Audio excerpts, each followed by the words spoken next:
Hello नमस्कार साथियों, मैं डॉक्टर सुमित कड़वा आप लोगों के सामने हाजिर हूं एक छोटे से इस सेशन में, जिसमें आज अपन देखने वाले हैं जेट 2025 के इस एग्जाम हॉल में क्या होनी चाहिए आपकी स्ट्रेटजी। जी हाँ, मैं आपके साथ जुड़ चुका हूं इस एक छोटे से सेशन में और थंबनेल में आपने देख लिया होगा कि जेट 2025 एग्जाम हॉल में क्या होनी चाहिए आपकी स्ट्रेटजी। तो चलिए शुरू करते हैं। साथियों, जेट का जो एग्जाम है कल यानी कि 29 जून को आप देने जा रहे हैं। तो सबसे पहले तो उस एग्जाम के लिए आप सभी लोगों को बेस्ट ऑफ लक। दोस्तों, कल जेट 2025 का एग्जाम है और साल भर की जो मेहनत है वो आपको कुछ ही घंटों में परीक्षा के अंदर साबित करना है। यानी वो जो परीक्षा का टाइम है वो आपके लिए काफी अहम रहने वाला है। और इस वीडियो में अपन बात करेंगे कि आप कैसे आत्मविश्वास से, कॉन्फिडेंस से इस पेपर को अटेम्प्ट करने वाले हैं। सबसे पहले पेपर जब आपके सामने आए तो अपने माइंड को आपको बिल्कुल ही क्या रखना है, शांत रखना है। कोई उतावलापन वहां पर नहीं दिखाना है, चाहे तैयारी अच्छी हो। कई बार अच्छी तैयारी होती है, स्टूडेंट बहुत ज्यादा उतावला हो जाता है और पेपर कई बार आसान आता है, 5-10 क्वेश्चन शुरुआत के करे सारे ही आ रहे हैं। उतावलेपन में फिर वो क्या करता है, जल्दीबाजी में सिली मिस्टेक्स कर देता है। तो सबसे पहले पेपर जब मिले, बढ़िया 30 सेकंड आंख बंद कीजिए और अपने जो भी आपके इष्ट देव है उन्हें याद कीजिए। अपने गुरुजन, अपने माता पिता को आप स्मरण कर सकते हैं और उसके बाद आप अपना पेपर क्या कीजिए भैया, शुरू कीजिए और अपने आप से कहिए कि मैं तैयार हूं और आज मैं अपना बेस्ट दे दूंगा। आपको अपना बेस्ट करने का प्रयास करना है। आप बाकी कोई भी चीज मत सोचिए कि जितना आपने पढ़ा है उसमें से बेस्ट आउटपुट अब आप कैसे निकाल सकते हैं। अब ये मत सोचना कि मैंने वो नहीं पढ़ा है, वो मेरा टॉपिक कमजोर है, ये कमजोर है। ये नेगेटिव थिंकिंग दिमाग में नहीं लानी है। एक ही चीज सोचना है कि मैंने साल भर जितनी मेहनत की है, जितना मैंने पढ़ाई की है, उसका मैं आउटपुट बेस्ट से बेस्ट कैसे लेकर के आऊं। यानी मैंने 70% पढ़ाई की है तो मैं 75% उसका आउटपुट कैसे लेकर के आऊं, वो आप लेकर के आ सकते हैं। बिल्कुल पॉजिटिव मानसिकता और एक शांत मन से यदि आप सवालों को सोचेंगे तो, क्योंकि ऑप्शन होंगे और ऑप्शन कई बार ऐसे होते हैं कि कैंसिल हो जाते हैं, 3 ऑप्शन, 1 ऑप्शन बचता है। तो ऐसे सवाल भी आप कर देंगे और सिली मिस्टेक से बचेंगे तो आप वैसे ही अच्छा हो जाएगा पेपर। दूसरी बात करें कि पेपर जो है उसको सॉल्व कैसे करें। तो साथियों, पेपर जो है इसको सॉल्व करने के लिए आपको देखो यहां पर कोई ज्यादा लेंदी पेपर नहीं आएगा। लेंदी पेपर कहां लगेगा आपके पास, समय का अभाव कहां आएगा। समय का अभाव आएगा जब आप देखो एग्रीकल्चर के आप अटेम्प्ट कर रहे हैं या बायो के आप अटेम्प्ट कर रहे हैं, कोई दिक्कत नहीं आएगी। लेकिन जब केमिस्ट्री की तरफ आप जाएंगे तो यहां थोड़ा सा कई बार क्या होता है, कोई क्वेश्चन मान लीजिए उलझ गया और आप उसमें इतना फंस गए कि आपने 15-20 मिनट उसमें लगा दी और सवाल के अंजाम तक नहीं पहुंच पा रहे हैं। तो ऐसा आपको नहीं करना है। उस समय आपको एक ही चीज ध्यान रखनी है कि पेपर जो है आप पहले जो इसमें आसान आसान सवाल है उनको पहले राउंड में कंप्लीट कर दें। और ये जरूर याद रखें कि राउंड कंप्लीट होते ही ओएमआर सीट जो है उसे जरूर फिल कर दें। ओएमआर सीट आपको बहुत ही आराम से फिल करनी है, ज्यादा जोर भी नहीं लगाना है कि ओएमआर में छेद कर दो और इतना भी हल्का हाथ नहीं रखना है कि ओएमआर का गोला ही सही नहीं हो रहा हो। एक प्रॉपर मीडियम प्रेशर से आपको ओएमआर सीट बढ़िया तरीके से आराम से गोला करना है।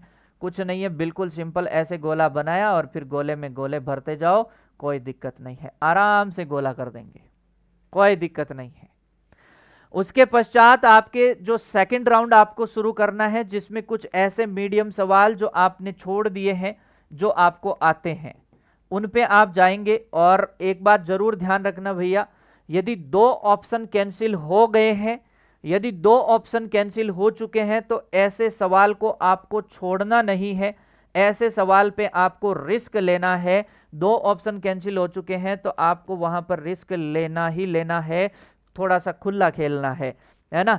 क्योंकि यहां पर जो प्रोबेबिलिटी के अनुसार भी आप जाते हैं तो काफी संभावनाएं होती है कि मान लीजिए 10 सवाल ऐसे थे जिनमें आपने 2 ऑप्शन कैंसिल कर दिए और उन 10 सवाल को यदि आप अटेम्प्ट करके आते हैं, उनमें से 2 सवाल सही हो जाते हैं, 3 सही हो जाते हैं, तो आप प्लस पॉइंट में आ जाते हैं। तो ये एक ऐसी स्थिति है कि आपको जो 2 ऑप्शन है वो कैंसिल हो जाए तो उस सवाल को आपको रिस्क लेना ही लेना है, ये माइंड में सेट रखना।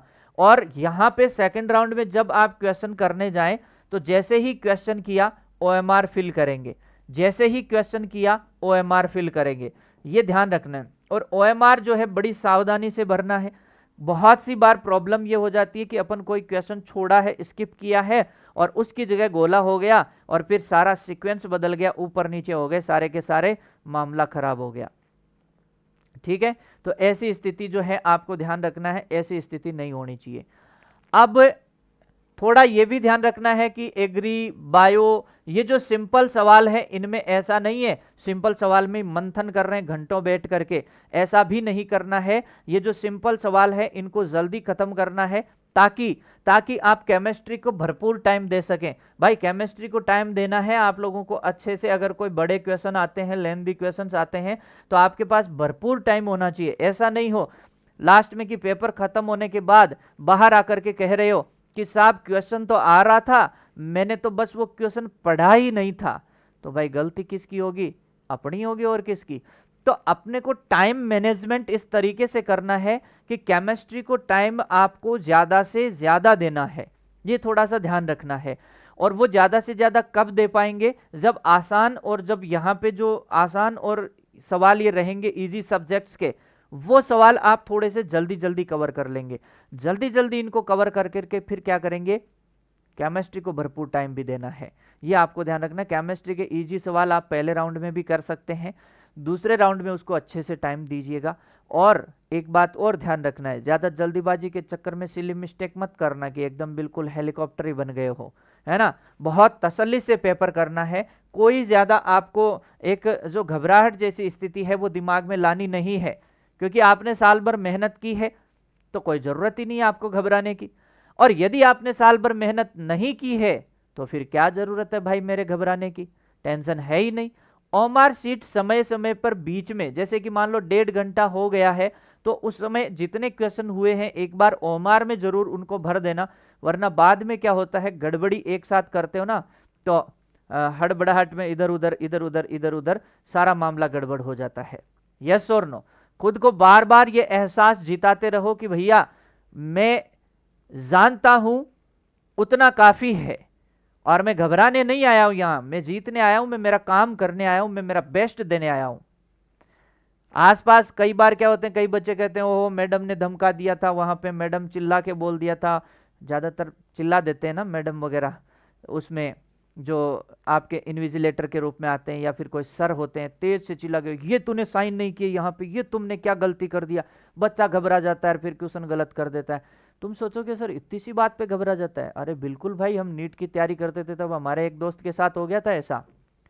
सारे सवाल करके आ गया, लास्ट में एक मैडम थी, अरे तुमने तो अभी ओमार ही नहीं भरी, तुमने तो अभी ये नहीं किया। घबरा गया और भाई के पास 20 मिनट थे ओमार भरने में, फिर भी 20-30 क्वेश्चन छोड़ के आ गया, ओमार भर नहीं पाया, पूरी हाथ दूजने लग गए।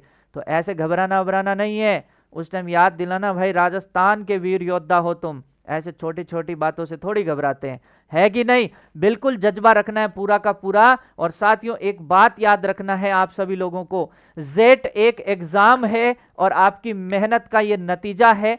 अपने माँ बाप, गुरुजनों और खुद पर, अपने आप पर भरोसा रखो साथियों। और एग्जाम हॉल में बस इतना याद रखो, मैं हार नहीं मानूंगा, मैं हार नहीं मानूंगा, जब तक आखिरी सवाल ना सुलझा लूं मैं हार नहीं मानूंगा।